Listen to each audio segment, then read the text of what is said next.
사람이 왜 연부를 해야 되나요?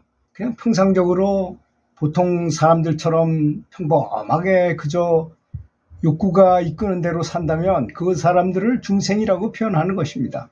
뭐 중생이 따로 있는 것이 아니라 모든 사람이 원래 중생이었는데 거기서 생각이 바뀌고 행동이 바뀌고 모든 것이 바뀐 사람은 이제 중생이라고 표현 안 하고 다시 태어나지 않는 사람, 거듭나지 않는 사람이라고 말하기도 하고, 뭐 아라한이라든지 보살이라든지 부처인 등급에 이를 수 있다, 이런 말을 한다는 것입니다. 그런데 사람이 죽으면 이제 누구나 다 저승 시커먼 옷을 입고 모자를 쓴 저승사자가 와서 사람을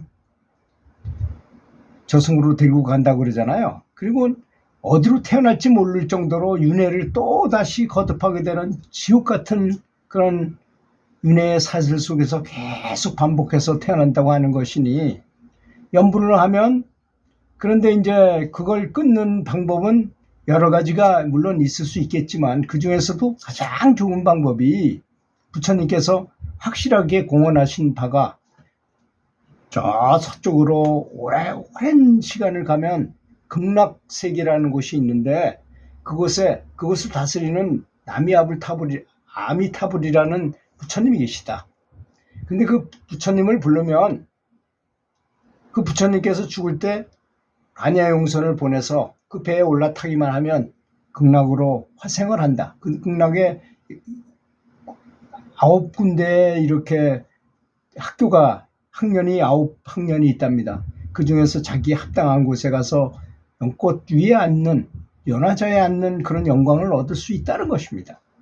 그러니까 연불한 사람 중에서도 1학년과 9학년이 있으니까 차이가 많겠죠. 하품하생에 태어난 사람과 상품상생에 태어난 사람은 차이가 많으리라고 생각합니다.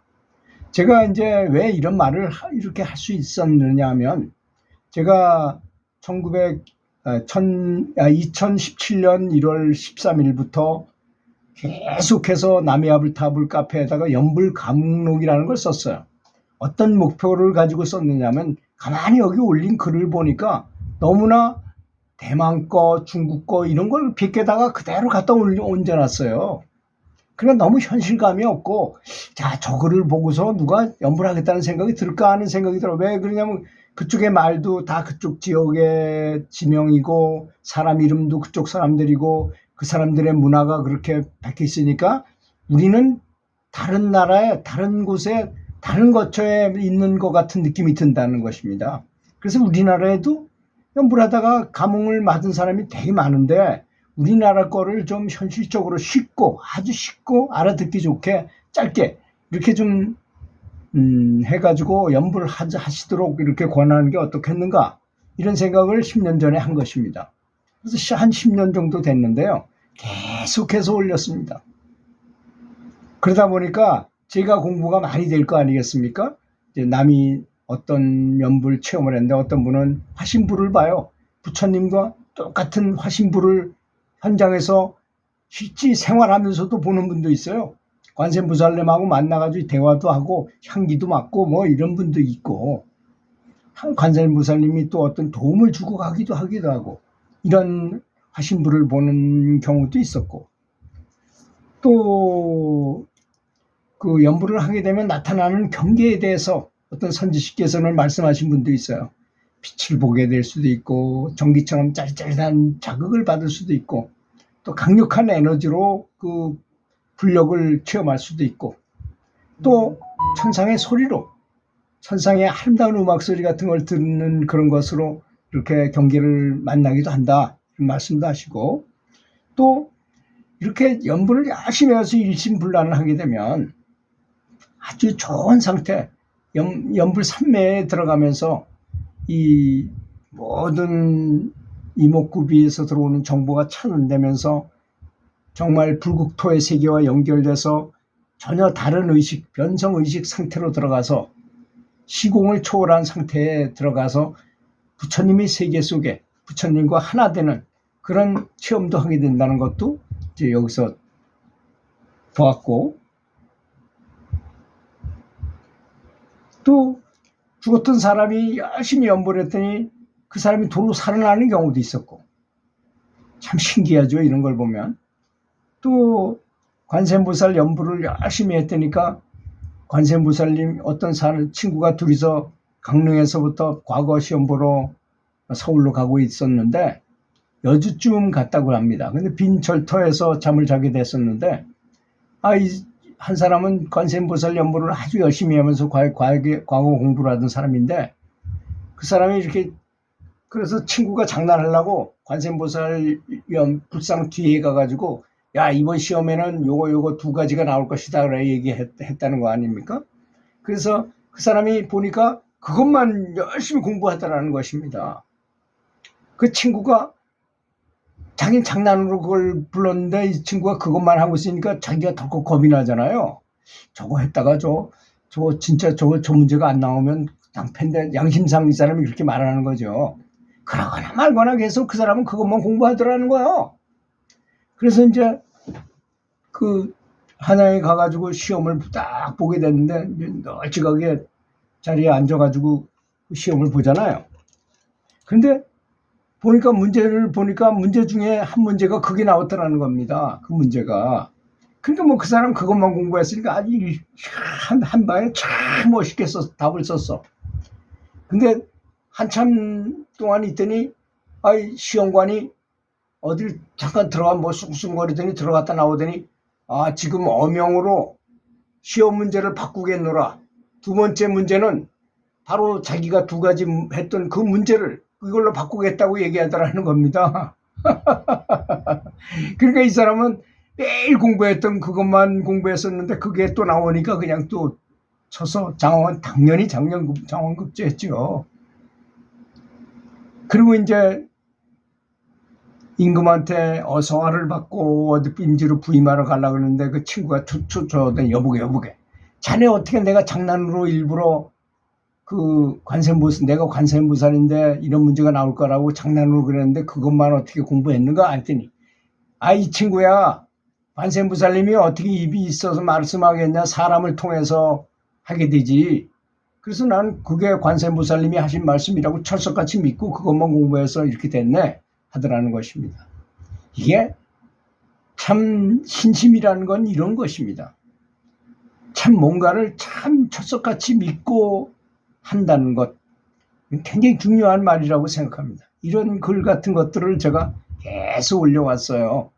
이제 연불하고자 하는 의욕이 생기게끔 하기 위해서.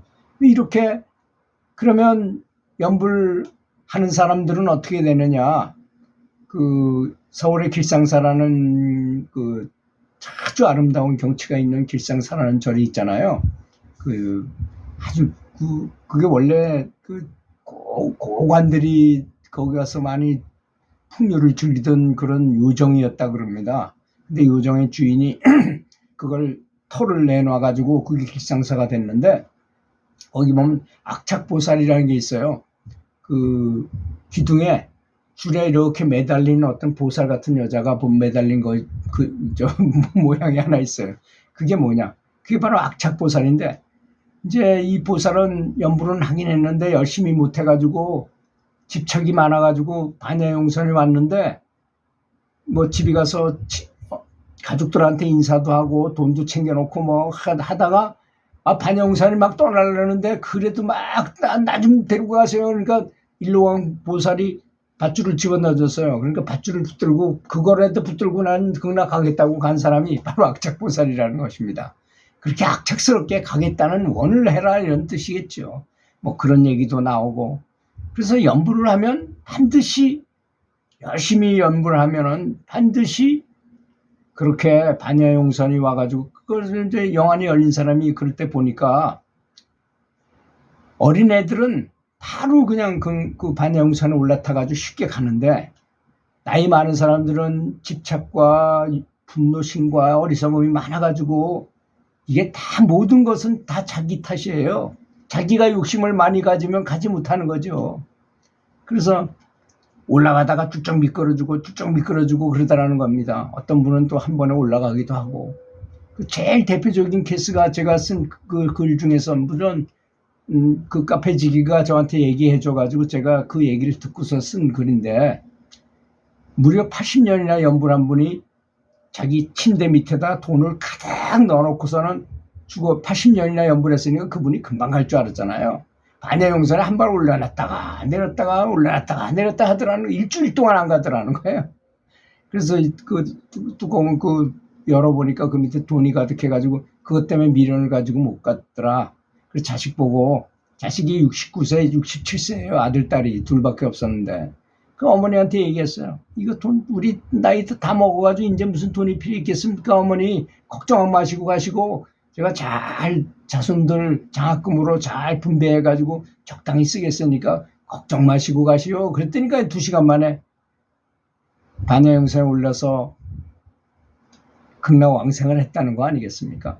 그러니까 이런 여러 가지 사연들을 다 종합해 보면 참 진실한 마음으로 정성껏 연부를 해야 된다는 사실이 드러나는 거예요. 또 어떤 선사가들께서는 깨달음을 얻었다는 인가를 받았는데도 불구하고 죽을 때가 돼 보니까 생사를 완벽하게 내가 생사를 윤회를 넘어섰다고 장담을 할 수가 없더라는 것입니다.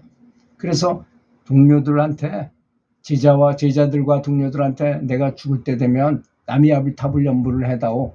자기들이 남이아빌탑을 연부를 하면서 그렇게 열반에 들더라는 것입니다. 그게 연불의 위험입니다. 바로 이것이. 연불이 이렇게 좋은 것이라는 것입니다. 들어주셔서 감사합니다.